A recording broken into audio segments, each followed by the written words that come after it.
Les matins de France Culture, 7h-9h, Guillaume Erner. Une déclaration importante d'Emmanuel Macron hier soir à 20h avec une série de mesures pour freiner l'épidémie et continuer, je cite, de gagner du temps.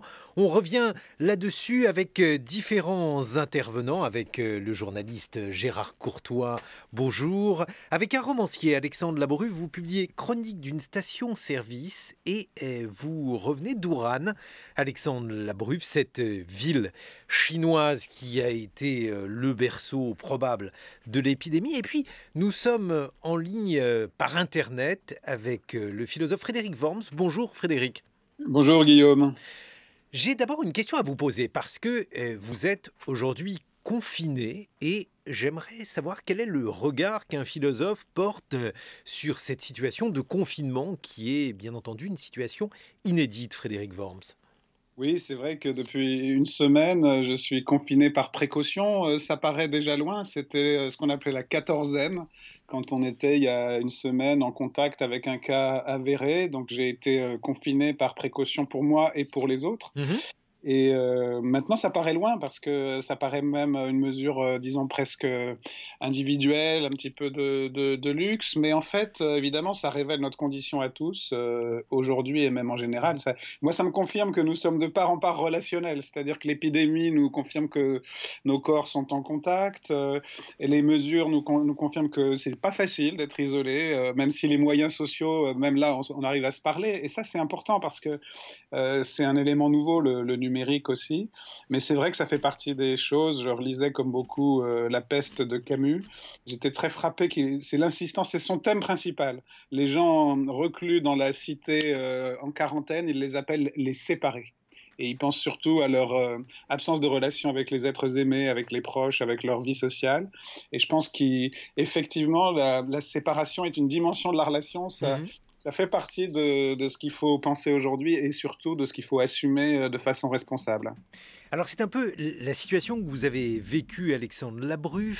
Vous êtes romancier et vous étiez à Ouran jusqu'au 16 janvier dernier. Expliquez-nous dans quel contexte vous êtes arrivé dans cette ville chinoise et puis rappelez-nous ce qu'est Ouran et quel est le rôle de cette ville dans l'épidémie. Oui, bonjour Guillaume. En fait, je suis allé à Ouran et j'ai accepté de travailler à Ouran dans le milieu culturel, pour le réseau culturel français à l'étranger, pour vivre une dystopie. C'était la suite logique de mon roman, puisque je l'appelais, maintenant c'est tristement ironique, je l'appelais le roman d'avant l'apocalypse. En fait, Chronique d'une station-service, ça raconte l'histoire d'un pompiste décalé et surtout ça parle de la fin d'un monde qui est à venir, c'est la fin d'un monde d'un monde avec le pétrole en fait. Donc je parlais de la fin du pétrole avec ironie. Donc je voulais vivre la suite logique, c'était de parler de l'apocalypse, mais j'avais dans l'idée d'écrire une fresque apocalyptique cocasse, un conte apocalyptique paranoïaque, et donc je voulais vivre dans une dystopie pour nourrir ma dystopie. Parce que chinois, Wuhan, je l'appelais tout de suite le Gotham City chinois. Ça ressemble à quoi, Ouran ? Justement, j'y viens. C'est la préfiguration peut-être d'un monde qui est à venir et qui est peut-être un futur inéluctable. C'est une ville de 11 millions d'habitants, réputée pour sa pollution. Je suis arrivé en pleine ère apocalypse, avec une architecture étrange, moitié futuriste et moitié aussi déglinguée, avec aussi une concession française, des concessions étrangères. Donc il y a toutes des strates d'histoire dans l'architecture. Et aussi une ville tout le temps en mutation. Elle se construit, elle se reconstruit. Donc il y a pollution. Il y avait aussi des épidémies qui cernaient la ville, avec une épidémie de peste porcine, une grippe aviaire qui est aussi endémique. Et avec aussi une impression de surveillance généralisée, avec la reconnaissance faciale, avec aussi c'est vraiment le monde du futur aussi, avec je suis resté un mois au début à l'hôtel, et il y a des robots m'apportaient l'eau. On est aussi dans ça, où l'argent est complètement dématérialisé, puisque par exemple pour payer, on paie avec son portable. Même un SDF a un code barre, enfin c'est le code QR, le fameux code QR qui est ringard, on le paie avec. Donc cet univers-là de dématérialisation, de pollution, et aussi avec comme seul horizon, et j'aimerais bien revenir aussi à ça, la consommation. Donc j'avais dans cette idée d'écrire ce roman, J'ai vécu une psychose depuis la fin du mois de décembre où le virus est apparu à Wuhan, en fait. Ce qui aujourd'hui résonne évidemment de manière particulière en France. Frédéric Worms, on est donc dans cette situation, une situation à la fois d'anxiété, de mobilisation générale, comme l'a annoncé Emmanuel Macron hier. Qu'avez-vous pensé de cette intervention et de son appel à la solidarité? Écoutez, moi j'ai pas de jugement. C'est pas un jugement que je Non, voudrais je ne demandais porter. pas un jugement, hein, Non, non, Frédéric. bien sûr, mais je trouve que c'était une intervention qui insistait sur des choses essentielles et qui m'a frappé par le retour à, disons, des vrais repères. Parce qu'effectivement, la solidarité est un repère fondamental. Aussi, le respect. Il y a les relations, donc ça, c'est la solidarité. Il y a aussi le fait de respecter des repères collectifs, des règles qui vont être sanitaires, politiques, fondées aussi sur un certain nombre de principes éthiques. Et puis, il y avait en tout premier, faut pas l'oublier, moi, ça m'a beaucoup frappé. Il a affiché comme premier repère la confiance dans la science. Et je crois qu'aujourd'hui, au fond, tous ces repères, c'est ce qui était en train quand même d'être sérieusement ébranlé. Et l'idée qu'autour de lui, il y a un comité de savants, que les mesures sont dictées par l'état du savoir sur ce qui se passe, la nécessité de revenir un peu à la confiance dans les institutions et dans le savoir, c'est des repères fondamentaux. Après, il y aura pour chacun, au fond, des conséquences, mais l'idée qu'il y a une boussole me semble fondamentale, qu'il y a un cadre et que même là, on a entendu un reportage sur l'Italie, même quand on arrive à des situations extrêmes, il reste des principes et c'est pour gérer des situations qui peuvent être parfois dramatiques, c'est aussi pour les éviter.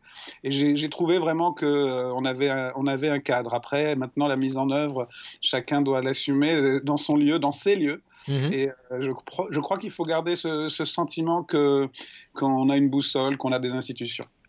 Gérard Courtois, vous qui êtes journaliste politique, qu'avez-vous entendu hier dans cette allocution? C'est, j'imagine, une allocution comme on en entend peu quand on est journaliste politique. C'est un moment particulier à la fois dans le quinquennat et puis probablement dans l'histoire de la politique française.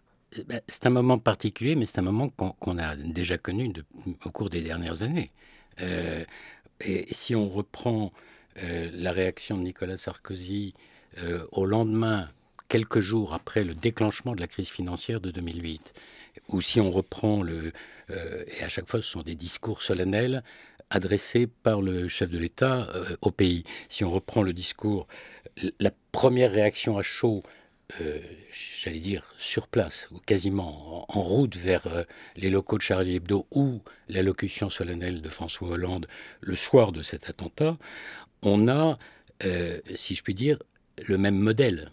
Le même modèle. Alors, ce que disait Frédéric Worms est juste, il y a des repères, mais il y en a un, à mon avis, ceux qu'il a cités sont importants, et je suis d'accord avec lui, la référence à la science comme garante de l'exactitude et donc de la transparence possible de l'information derrière, mais la référence qui m'a paru la plus importante, au fond, enfin la plus nouvelle, c'est la référence à la nation. C'est le modèle gaulien, hein, c'est faire bloc contre les périls, l'union sacrée contre les périls. Des discours solennels, on a déjà connu un certain nombre, Gérard Courtois, mais là, un discours dirigé contre un ennemi, un virus. Et le fait d'en appeler à la mobilisation générale, ça vous rappelle quoi? Je citais le discours, la réaction de Nicolas Sarkozy. On se souvient davantage de celle de François Hollande. Elle est plus récente et elle était, je veux dire, les circonstances étaient plus extraordinaires ou dramatiques. Mais dans le cas de Nicolas Sarkozy, on a exactement les mêmes... Je ne sais pas si Emmanuel Macron ou quelqu'un de son entourage a relu le discours de Toulon le 25 septembre 2008, 10 jours après le déclenchement de la crise. C'est exactement les mêmes ressorts. Je l'ai relu ou apporté parce que je l'avais plus assez en mémoire. Mais nous pouvons sortir plus fort de cette crise. C'est exactement les mots d'Emmanuel Macron hier soir. Si nous agissons au lieu de subir, la référence... Et quelque chose qui m'a paru tout à fait nouveau et intéressant, et je veux dire, qui ouvre une autre perspective au-delà de la crise sanitaire, mais sur le plan politique, sur les mois à venir, c'est ce qu'a dit Emmanuel Macron sur il faut changer de modèle, ou il faut repenser le modèle de développement économique.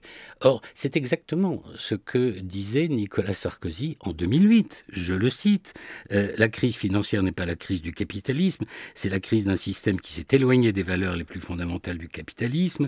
La crise actuelle doit nous inciter à refonder le capitalisme. On a l'impression que Emmanuel Macron est dans une réflexion, et il dit « je prendrai des décisions et je les assumerai dans les prochains mois pour repenser le modèle ». Et sur quoi met-il l'accent? Sur l'État-providence, comme Sarkozy en 2008.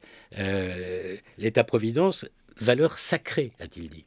Votre point de vue, Frédéric Worm, sur ce sujet et sur l'allocution d'Emmanuel Macron hier soir? Oui, je voudrais ajouter 2 points qui me paraissent très importants et qui, dans les 2 cas, montrent que l'épidémie touche à tous les sujets. C'est-à-dire, évidemment, on l'a compris maintenant, ça n'est pas un sujet parmi d'autres, c'est un sujet qui va traverser tous les autres. Il y a effectivement, comme le disait Gérard Courtois, il y a l'appel au service public aussi, aux soins, finalement le retour à des repères dont certains pensent d'ailleurs que la politique actuelle les fragilisait plutôt. Je pense que les soignants, les hôpitaux vont être très attentifs. Je crois que il faut absolument prendre ça au sérieux, et j'espère que, contrairement à ce qui s'est passé depuis 2008, en un sens, là cette fois-ci, ça va être un vrai retour à ces principes, et je le crois vraiment, parce que un danger comme celui-là, qui est différent encore pour nos corps, pour nos vies, d'une crise économique qui peut paraître abstraite, là on est vraiment dans la nécessité de revenir à ces principes. Il y a un deuxième point qui me paraît très important, c'est évidemment le contre-pied apporté à l'intervention que j'ai trouvée dramatiquement désastreuse de Trump aux États-Unis. Trump avait parlé de virus étranger. Ça me semble évidemment gravissime. En un certain sens, ça conduit à renverser les choses, c'est-à-dire que les étrangers sont un virus. Ça renvoie aux pires métaphores biologiques du politique, au pire mélange entre la guerre et la maladie. Au fond, là, Emmanuel Macron a été très clair. Le virus n'a pas de passeport. En même temps, il faut régler les relations entre les humains, il faut peut-être des règles, mais qui ne se basent pas sur l'exclusion a priori. Je crois que ça, il faut le garder en tête. Il y a aussi la solidarité avec les plus démunis. Évidemment, ça doit nous rappeler à tous les principes, en nous rappelant aussi qu'il ne faut pas être angélique. Il y aura des pressions, des tensions dans l'autre sens. Les réactions de Trump le montrent bien. Ça peut aussi conduire chacun vers le chacun pour soi. Et donc, les principes qui viennent d'être rappelés doivent être maintenus, j'allais dire, contre les tentations opposées. Et je crois vraiment qu'il faut prendre très au sérieux ici. J'ai trouvé quand même très forte l'antithèse, le contre-pied au discours guerrier de Trump. Là, vraiment, parler de virus étranger, c'est concentrer tous les problèmes du moment. S'y opposer, c'est résister à tous ces problèmes à la fois. Alexandre Labruff, quel a été le discours des autorités chinoises, puisque vous étiez à Wuhan lors du déclenchement de l'épidémie? Le même que celui de la France. Moi, j'ai l'impression qu'on est dans le simulacre du réel, en fait. En même temps, ils nationalisent beaucoup en Chine, hein, quand même. Ce que je veux dire, je vais m'expliquer, en fait. Pourquoi je dis ça? Le seul mot finalement nouveau, c'était le mot savon hier, je crois. Par rapport au discours, effectivement, je suis d'accord avec M. Courtois, aux autres discours qu'on a l'habitude d'entendre. Pourquoi je dis ça? Parce que je pense que ce virus, c'est la mondialisation qui se mord la queue. C'est créé, généré par la mondialisation, amplifié par la mondialisation, et ça bloque la mondialisation. Et ce virus et cette guerre n'est pas invisible. Oui, le virus est invisible, mais qu'est-ce qui s'est passé en Chine en 10 ans? Moi, je suis un récidiviste de la Chine. J'y étais en 98, j'y suis resté 3 ans, ensuite en 2008, et maintenant j'y suis aussi. Qu'est-ce qui se passe? Industrialisation à outrance. La Chine, victime consentante de la mondialisation et aussi de l'Occident qui en a fait son atelier. Donc industrialisation à outrance, production à outrance, pollution, surpollution, contamination des sols, de l'air, de l'eau et déforestation. Une déforestation massive dans les 20 dernières années. Ce qui a modifié l'habitat des animaux. Les animaux, on n'en parle pas, les chauves-souris, on n'en parle pas. L'habitat, les chauves-souris, si elles se retrouvent en ville, c'est aussi peut-être que c'est une raison de cette action de l'homme. Autre chose, la pollution. La pollution favorise la propagation du virus et le maintien du virus au sol. Donc je pense que c'est aussi une crise environnementale qui ne dit pas son nom. Frédéric Worms, on a eu un appel au civisme hier, à la mobilisation générale. Est-ce qu'il est possible d'exhorter une collectivité à se comporter de manière exemplaire ? Oui, bien sûr. Parce que d'abord c'est pour se protéger les autres et soi-même, parce que c'est un virus qui appelle à une forme de réciprocité des conduites. Donc c'est un civisme, je dirais, concret. Bien sûr que si on appelle toujours les gens à se responsabiliser, comme on dit parfois, on responsabilise les élèves, les patients, sans faire soi-même les mesures qui s'imposent, c'est pas la peine. Donc il faut évidemment appeler au civisme, mais en soutenant chacun dans son rôle. Et l'État doit soutenir, doit fournir les cadres, les moyens, les repères, encore une fois, les accompagnements aussi. On va avoir des choix éthiques difficiles, il faut qu'on soit sûr qu'ils sont faits de manière transparente et qu'ils vont être aussi rétrospectivement étudiés. On sait très bien que dans les états d'urgence, on en connaît aussi liés au terrorisme, l'important c'est l'évaluation aussi rétrospective.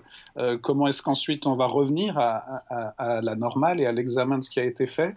Donc je crois que chacun doit être dans son rôle, bien sûr appelé au civisme, mais aussi prendre les mesures qui le permettent, parce que c'est pas aux individus tout seuls, même si c'est nécessaire de tout faire. Et est-ce que cela est crédible ? Est-ce qu'on peut imaginer un véritable retour au civisme, sachant qu'il y a un certain nombre de commentaires sur les Français pour dire que leur civisme n'est pas leur qualité première ? Moi, je crois qu'il y a une chance sur deux, mais la chance est à saisir, parce que en fait, on va peut-être revenir au sens des vrais dangers. Je crois qu'il y a des idéologies qui nous attiraient vers des faux dangers. Cette fois-ci, on est vraiment dans le retour à notre réalité concrète, notre réalité de vivants, de citoyens dans une démocratie. La Chine a quand même écrasé les lanceurs d'alerte. Je crois que la meilleure réponse, c'est évidemment le civisme, mais aussi la démocratie. Le fait de continuer aussi le débat, d'arriver à discuter, de pouvoir critiquer. Heureusement, on a aussi des réseaux sociaux. La critique et l'éthique ne s'arrêtent pas. Il ne faut pas non plus être dans l'idée qu'on est devenus tous des soldats. Il y a une sorte d'état, disons, un peu exceptionnel, je dirais pas forcément d'exception, il faut absolument en tenir compte, mais il faut aussi maintenir ce qui permet de résister, comme vous disiez aussi, c'est-à-dire l'esprit critique, et puis après on pourra rediscuter. Donc je crois effectivement qu'il y a une chance sur deux qu'on revienne aux vrais dangers, aux vrais principes. Il faut absolument la saisir, c'est l'heure de vérité de notre époque. Merci Frédéric Worms, Gérard Courtois, Alexandre Labruff, chronique d'une station-service. On se retrouve dans une vingtaine de minutes pour continuer d'évoquer cette allocution d'Emmanuel Macron et la situation inédite face à l'épidémie de coronavirus. 7h-9h, les matins de France Culture, Guillaume Erner. Et nous continuons d'évoquer effectivement ce discours avec nos invités. On va tenter de comprendre quelle est la logique de ce discours. Nous sommes en compagnie d'Alexandre Labruff, qui est ancien attaché culturel à Ouran. Vous avez publié Chronique d'une station. Toujours. Ah, vous êtes toujours attaché culturel à Ouran, mais bloqué en France. Voilà, pour des raisons que l'on comprend bien. Vous êtes à Paris. Nous sommes en compagnie du journaliste Gérard Courtois et nous sommes en liaison Internet avec Jean-Paul Augélibert. Bonjour. Bonjour. Vous êtes professeur de littérature comparée à l'université Bordeaux-Montaigne et nous vous avons demandé de nous donner également votre point de vue parce que vous avez beaucoup travaillé sur les récits de fin du monde. Vous avez notamment publié Fabulé, la fin du monde, la puissance critique des fictions d'apocalypse. Tout d'abord, un mot de politique. Gérard Courtois, une réaction à ce qu'a dit Frédéric Seyss avec un retournement dans les différents termes et les idées maniées par Emmanuel Macron. J'ajouterais à ce que disait Frédéric Seyss, dans le registre lexical, la référence aux travailleurs et travailleuses, qui est tout à fait, qui me semble-t-il tout à fait nouvelle dans la bouche d'Emmanuel Macron. Ce n'est pas encore Arlette Laguillet, mais enfin, c'est une petite musique. Et puis, en termes de posture ou de repositionnement, au fond, il a saisi l'occasion de montrer que l'État peut être et doit être une puissance protectrice, et non pas le monstre froid et technocratique qu'on lui reproche depuis des mois d'incarner. Donc je suis d'accord il a saisi l'occasion pour faire passer beaucoup de messages. Alors pour le reste... Vous imaginez ma question suivante, s'agit-il d'un changement, d'une inflexion discursive ou y a-t-il les prémices d'un changement de politique? Tout à l'heure, vous évoquiez la déclaration de Nicolas Sarkozy, alors à la fois le fameux discours de Toulon qui a été consécutif à la crise financière. Il disait que ce n'était pas le vrai capitalisme. Autrement dit, il n'annonçait pas la rupture avec le capitalisme. Absolument. Mais quelques mois plus tard, devant le Congrès à Versailles, il avait fait une ode, un discours d'ode à l'État-providence qui était aux antipodes de son discours de campagne 18 mois plus tôt. Alors, bon, est-ce que on ne sait pas ce qu'Emmanuel Macron a en tête, ce qu'il peut, quel genre d'inflexion il peut induire, mais dans l'immédiat, ce qui me paraît évident, c'est que pour lui, il est vital de surmonter cette crise. Vital, évidemment, parce que c'est son rôle et sa responsabilité, mais vital parce que cette crise menace de détruire les deux éléments de bilan essentiels sur lesquels il espérait s'appuyer, la croissance économique, le redressement, la décrue du chômage. Et il y a encore 3 semaines, le gouvernement et les observateurs saluaient les bons résultats en termes d'emploi et les résultats, disons, encourageants en termes de croissance comparés à la croissance européenne. Non. En 3 semaines, tout ça a été balayé et tout ça menace d'être totalement détruit. Et le deuxième élément de bilan, qui pour lui était vraiment un des credos de sa campagne et de son action, c'était la reconstruction de l'Europe ou le développement d'une Europe puissance. Or, depuis 3 semaines, 1 mois, l'Europe fait la démonstration que l'Europe protectrice est plus qu'évanescente. Frédéric Seyss, même question. Est-ce que vous savez ce qu'Emmanuel Macron va faire? Va-t-il prolonger ce discours avec des actes? Non, il y a quelque chose qui bouge grâce à cette crise du coronavirus et il essaye d'en prendre l'avantage. C'était un passage subliminal du discours sur le plan de relance européen. Il a dit, cette fois-ci, il faut un plan de relance budgétaire européen. Et si on traduit ça, ça voulait dire, toc, toc, toc, Angela, cette fois-ci, ça suffit de s'asseoir sur son excédent budgétaire. Il faut lâcher les vannes. Il faut mettre de l'argent cette fois-ci.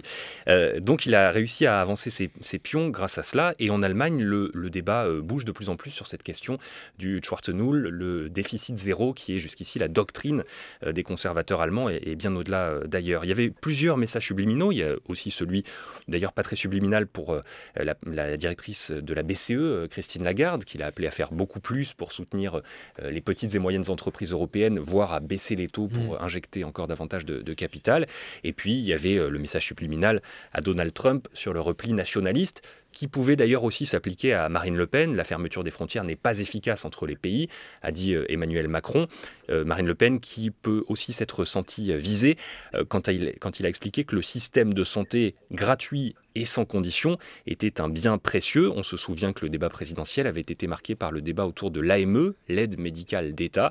Il y a fort à parier que pour la prochaine présidentielle, quand certains se proposeront de la supprimer, on leur rappellera l'épisode du coronavirus.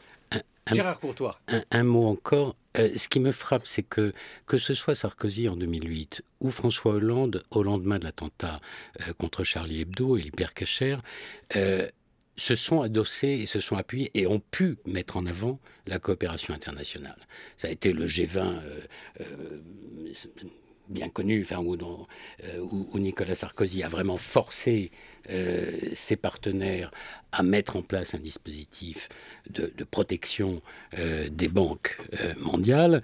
Et ça a été évidemment la grande marche du 11 janvier à Paris avec tous les chefs d'État. En 5 ans, le paysage mondial a changé de manière assez impressionnante. Et Emmanuel Macron a, je dirais, évoqué presque par obligation la solidarité européenne et la solidarité internationale, évoqué un G7, un G20, dit qu'il allait appeler le président Trump.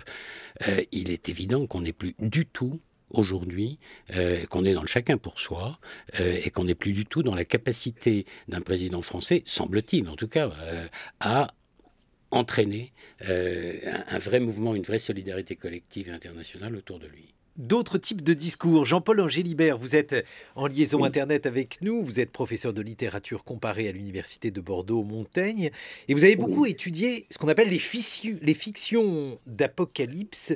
Que disent-elles de notre rapport au présent, Jean-Paul Angélibert?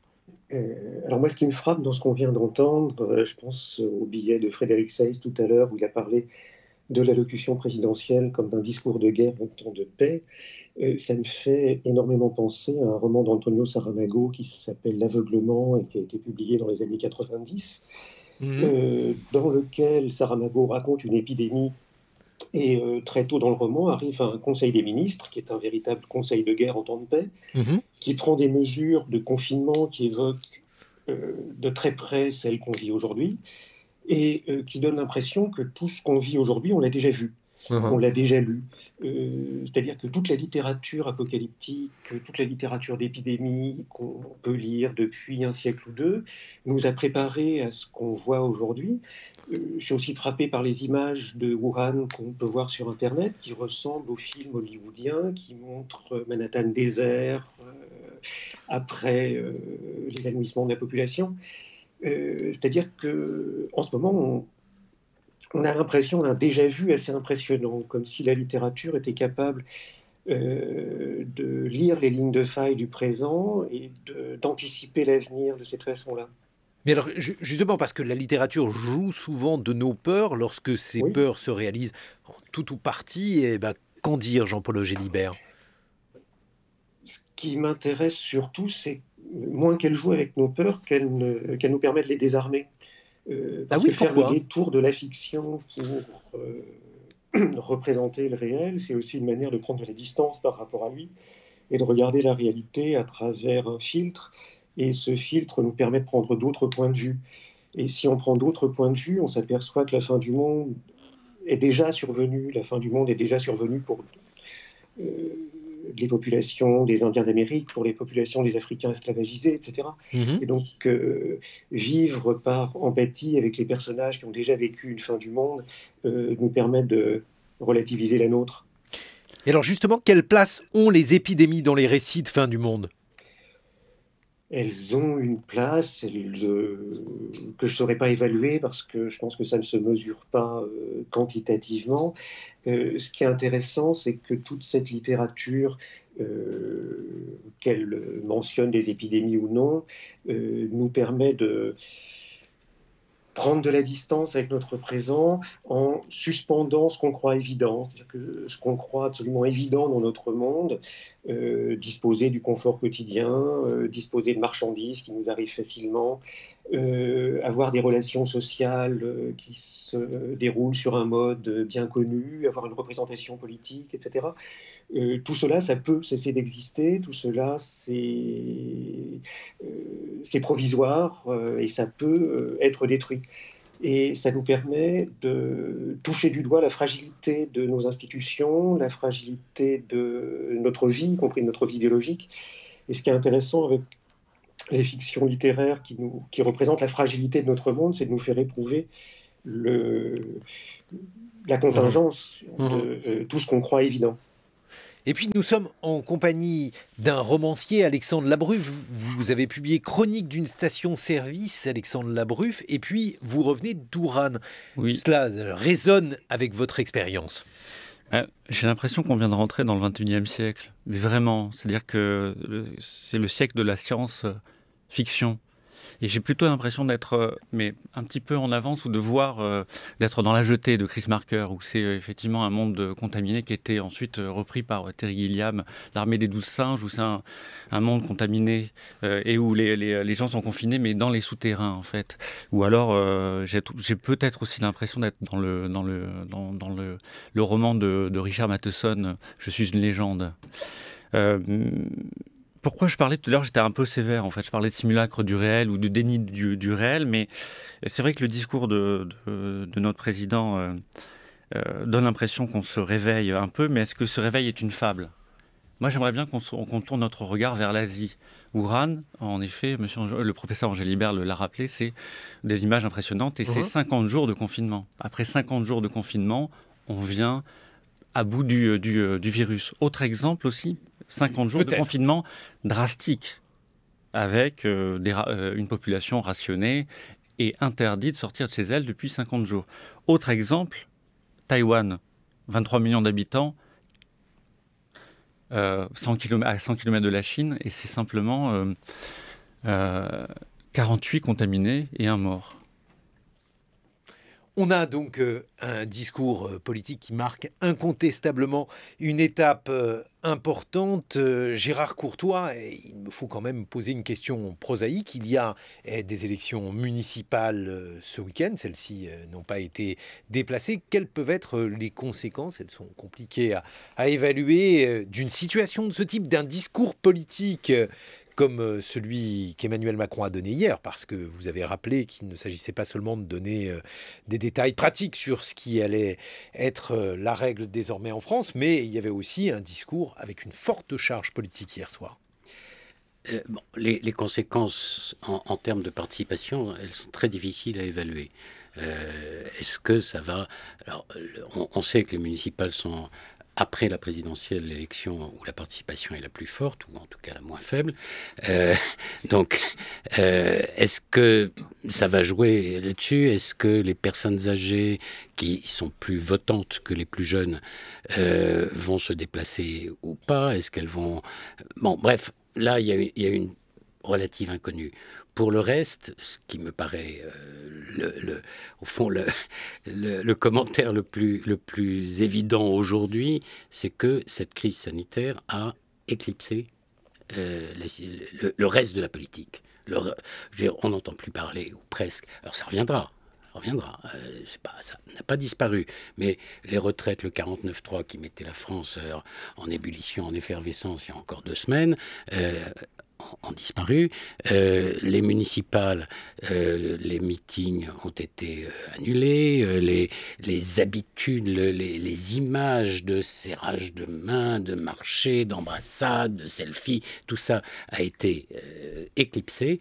Donc, il y a une espèce de situation un peu d'apesanteur dont il est assez difficile de deviner ce qui...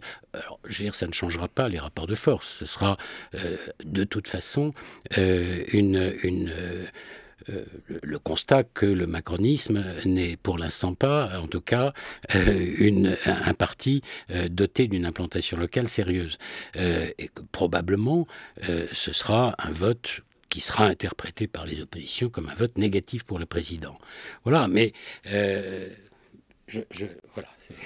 Frédéric Seyss. Pour l'instant, on n'a pas beaucoup d'outils pour anticiper l'effet sur l'abstention. Il y a simplement eu un sondage IFOP qui disait que 28% des personnes interrogées rechignaient à se rendre aux urnes à cause du coronavirus. Sur ces 28%, 16% étaient absolument certaines de ne pas aller voter. Mais comme toujours, il y avait déjà des abstentionnistes qui, de toute façon, n'y seraient pas allés. Donc, quelle est la part du coronavirus? Il faudra regarder le taux d'abstention très précisément. La dernière fois, en 2014, il était de 36%.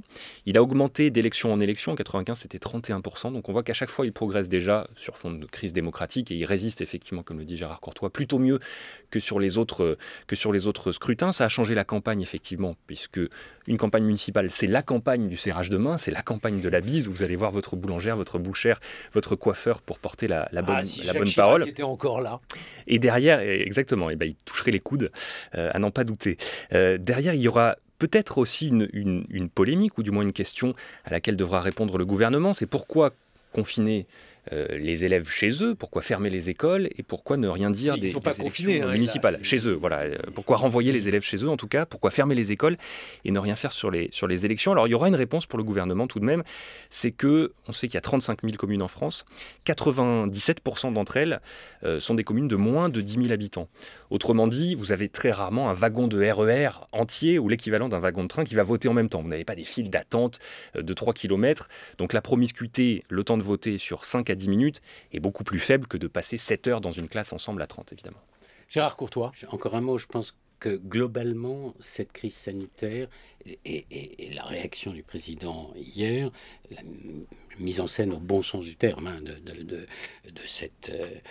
cet engagement présidentiel, va forcément relativiser tout simplement les résultats des municipales. C'est aussi simple que ça. C'est-à-dire que ça aurait été...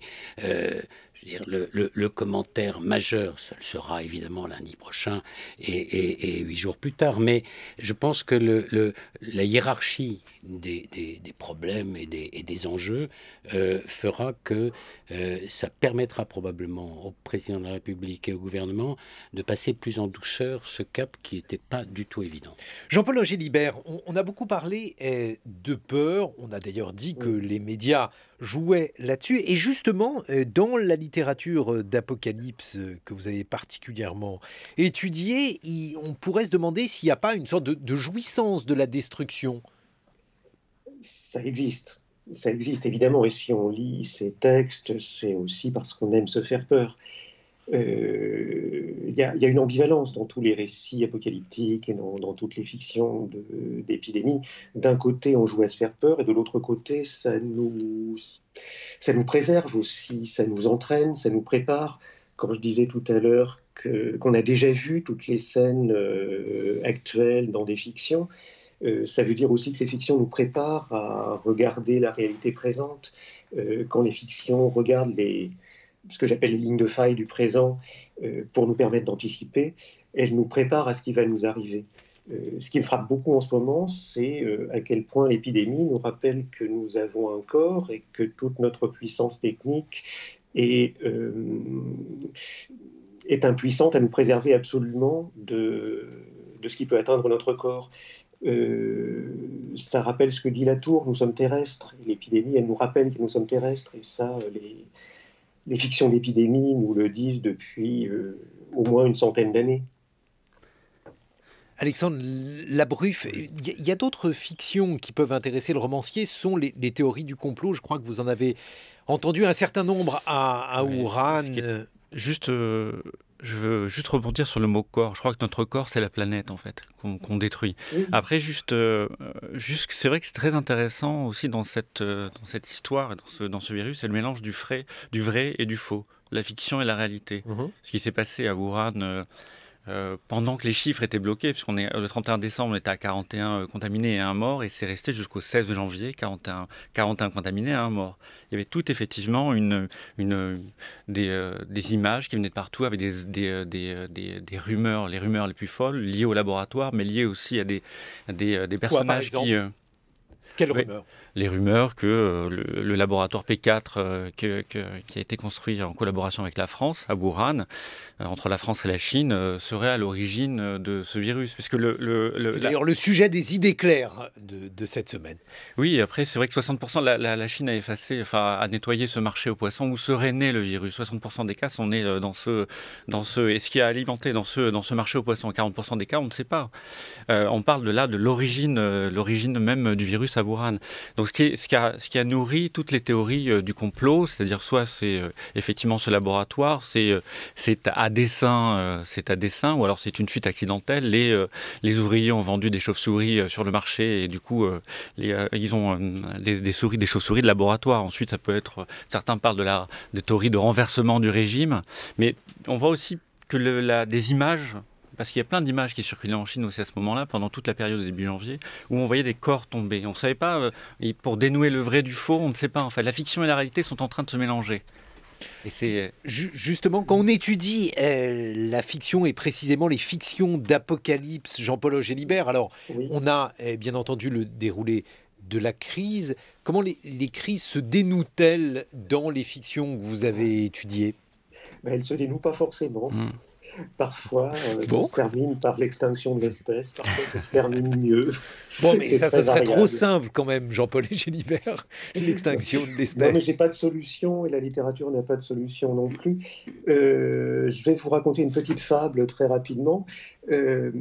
En réfléchissant à cette émission, je pensais au roman de Wells, La guerre des mondes, qui raconte une invasion martienne de la Terre. Et toute la puissance guerrière des Terriens ne peut rien contre les Martiens qui les attaquent. Et ce qui va sauver les Terriens, ce sont les microbes, puisque les Martiens vont être anéantis par les microbes terrestres. Et c'est une jolie fable. Vous me demandiez comment ça se dénoue. Ben là, ça se dénoue parce que les micro-organismes nous ont sauvés. Donc c'est une histoire d'épidémie, c'est une histoire d'épidémie à l'envers, si on veut, parce que là, nous sommes sauvés par nos microbes. Ça nous rappelle que nous avons un corps, que ce corps est fragile et que nous ne maîtrisons pas tout. Et dans cette fable, ça se termine bien. Gérard Courtois. Il n'y a pas que dans la science-fiction que les théories du complot fonctionnent. Le hasard fait que j'ai relu il y a très peu de temps le Hussard sur le toit. De Giono. Ça raconte quoi ? Ça raconte la peste en Provence. Et il y a notamment cette scène extraordinaire quand le personnage arrive à Manosque où on se précipite sur lui parce qu'il est allé à la fontaine prendre de l'eau et qu'il est accusé. On accuse quiconque va prendre de l'eau à la fontaine de répandre le virus de la peste. Donc, il n'y a pas que Wells et la science-fiction, il y a aussi la fiction toute bête. Jean-Paul Gélibert, un mot de conclusion. Je ne sais pas, je pense que Gérard Courtois a donné une très bonne conclusion. La fiction tout court nous apprend ce que sont les épidémies, quelle peur elles suscitent et aussi un petit peu comment y réagir. Fabulé, la fin du monde, la puissance critique des fictions d'Apocalypse, c'est le livre que vous avez publié aux éditions La Découverte. Alexandre Labruffe, est-ce que du coup vous allez écrire sur votre expérience à Ouran ? Alors j'ai arrêté justement d'écrire, j'avais l'impression de vivre dans la fiction que j'écrivais, donc du coup je passe... j'écris une symphonie pour la forêt guillotinée, voilà. Et vous avez déjà publié Chronique d'une station-service, c'est aux éditions Verticales.